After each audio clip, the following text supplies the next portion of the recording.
Pinakonsulta raw ni Daryl Yap sa kampo ni Vic Soto ang script ng kanyang pelikula hinggil kay Pepsi Paloma. Itong idiniin ni Attorney Raymond Fortun, abogado ni Yap, kasabay ng paghahain nito ng motion for immediate consolidation with motion to cancel sa Muntinlupa Regional Trial Court. Ang motion na ito ay tugon nila sa cyber libel complaint na inihain ni Soto laban sa direktor at ang writ of habeas data na inilabas naman ng korte laban sa paglalabas ng promotional materials ng pelikula.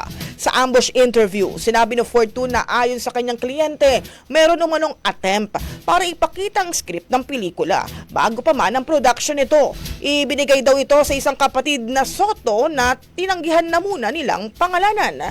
Sinubukan pa raw nilang mag-follow up pero wala di umanong tugon mula sa kampo ng mga Soto. Sa ngayon, wala pang sagot dito ang kampo ng TV host, actor.